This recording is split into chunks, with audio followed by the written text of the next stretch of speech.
Assalamualaikum warahmatullahi wabarakatuh. Berjumpa lagi dengan saya Dida Kadarisman. Saya mahasiswa dari Universitas Nusa Putra Sukabumi, jurusan Teknik Mesin, kelas TM21B. Kali ini saya akan melanjutkan pembahasan mengenai aktuator, ya.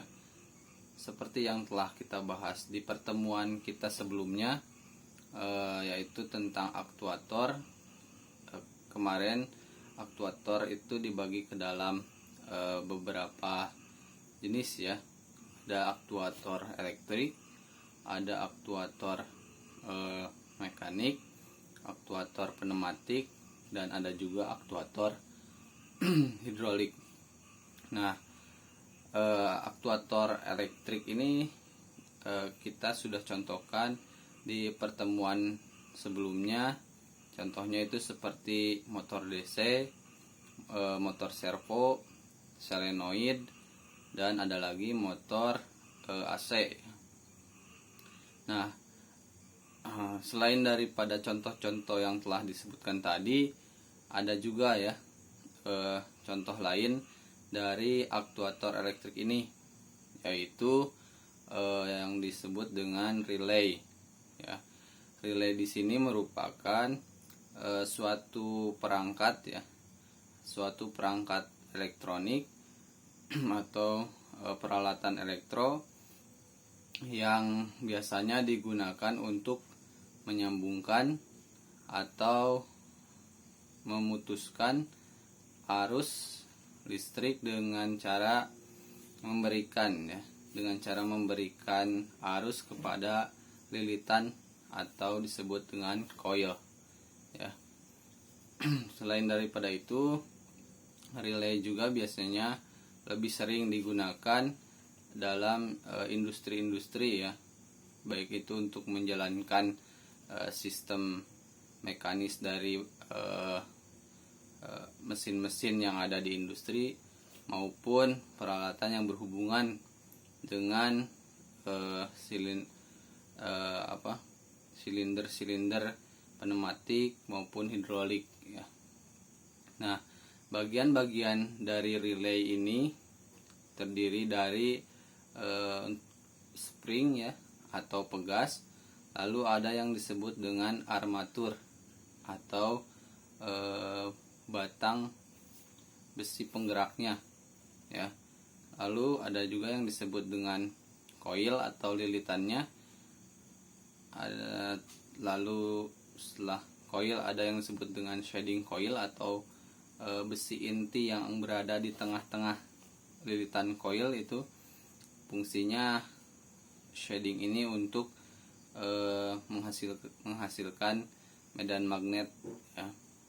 Lalu ada bagian kontaknya. Ini ada dua macam, yaitu ada NC kontak atau normally close kontak, maupun yang kedua ada NO kontak atau normally open, ya. Normally close kontak itu merupakan suatu saklar, ya, suatu saklar yang tertutup atau terhubung. Sebaliknya, kalau normally open kontak berarti saklar yang terbuka, di mana saklar ini tidak terhubung dengan arus listrik, ya. Itu disebut dengan normally open kontak, ya. Itu bagian-bagian yang terdapat di dalam suatu relay, susunan relay. Nah, cara kerja dari relay yaitu seperti elektromagnetik, ya.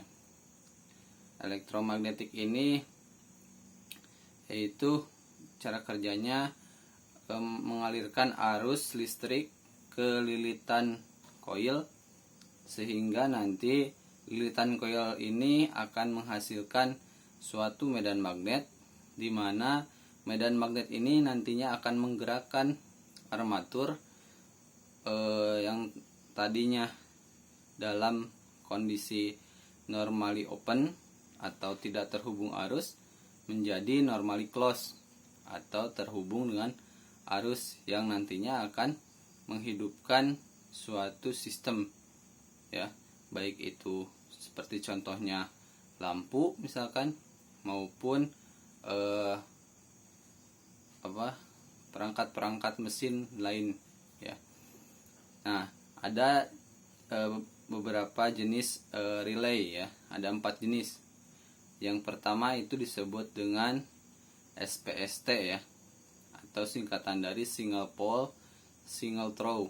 Jenis ini berdasarkan pole dan throw-nya. Nah, yang kedua ada SPDT, yang ketiga itu ada DPST, dan yang terakhir ada DPDT, ya. Contohnya yang tadi SPST single pole single throw itu menunjukkan bahwa kondisinya satu saklar tunggal, ya. Contoh dalam kehidupan kita sehari-hari, SPST ini terletak pada perangkat remote TV, ya, biasanya digunakan dalam remote TV, ya, menggunakan satu saklar atau saklar tunggal. Nah, selanjutnya setelah kita tahu jenis-jenis dan bagian-bagian dari relay, kita juga harus mengetahui fungsi-fungsi apa saja yang bisa digunakan, yang bisa diterapkan relay, ya, di dalamnya. Ya, fungsi relay di sini yaitu yang pertama ada fungsinya untuk remote control, ya, atau mengontrol suatu sistem dari jarak jauh, ya. Yang kedua itu ada fungsinya untuk menyesuaikan, ya, atau penyesuai voltase, ya, penyesuai voltase. Yang ketiga ada untuk penguat daya. Yang keempat untuk logika kontrol, ya. Yang kelima untuk proteksi tegangan, ya, agar tidak terjadi konsleting. Yang terakhir ada yang disebut dengan untuk pengatur putaran motor DC, ya.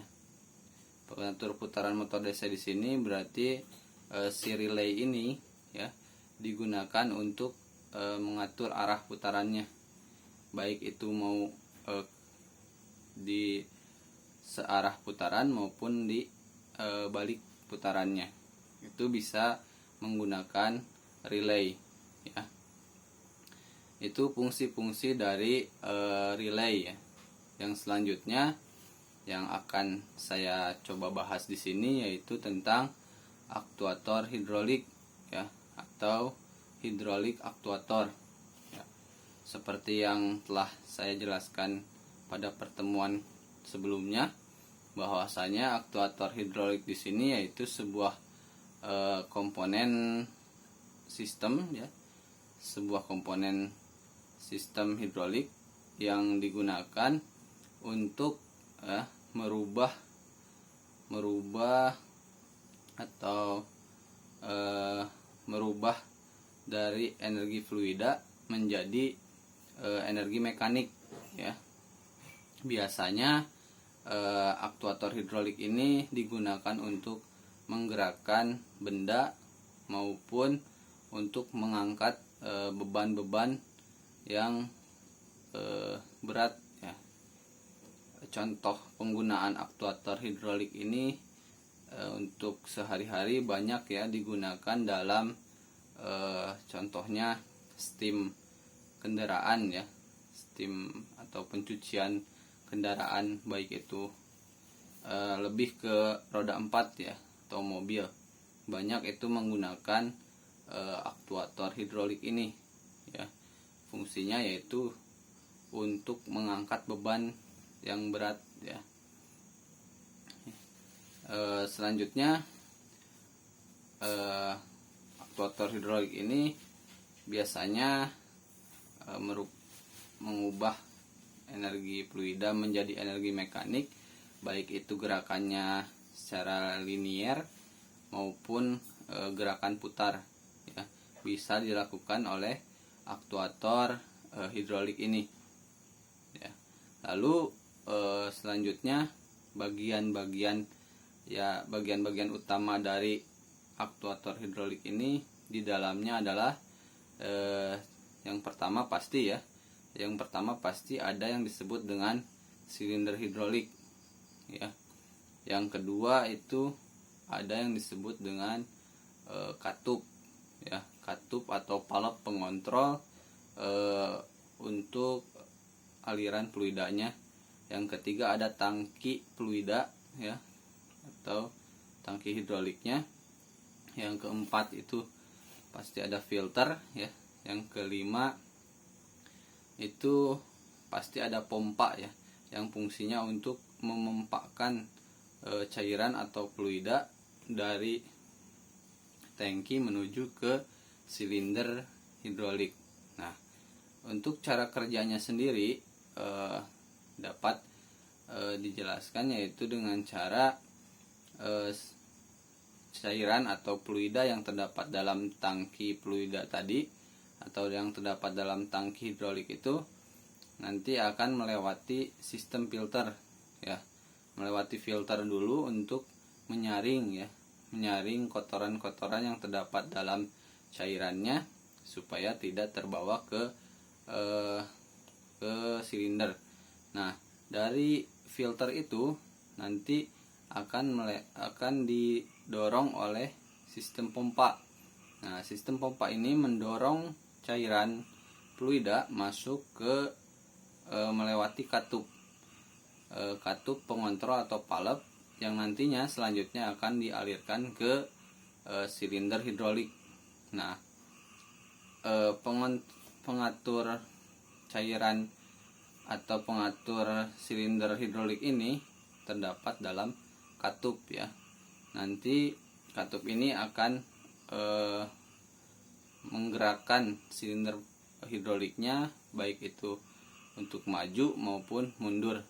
Nah, itu terdapat pengaturannya dalam katup hidrolik. Mungkin untuk penjelasan mengenai tadi ya, yang pertama relay, terus yang kedua aktuator hidrolik, mungkin cukup sekian. Mudah-mudahan dapat bermanfaat bagi yang menonton. Wabillahi taufiq wal hidayah. Assalamualaikum warahmatullahi wabarakatuh.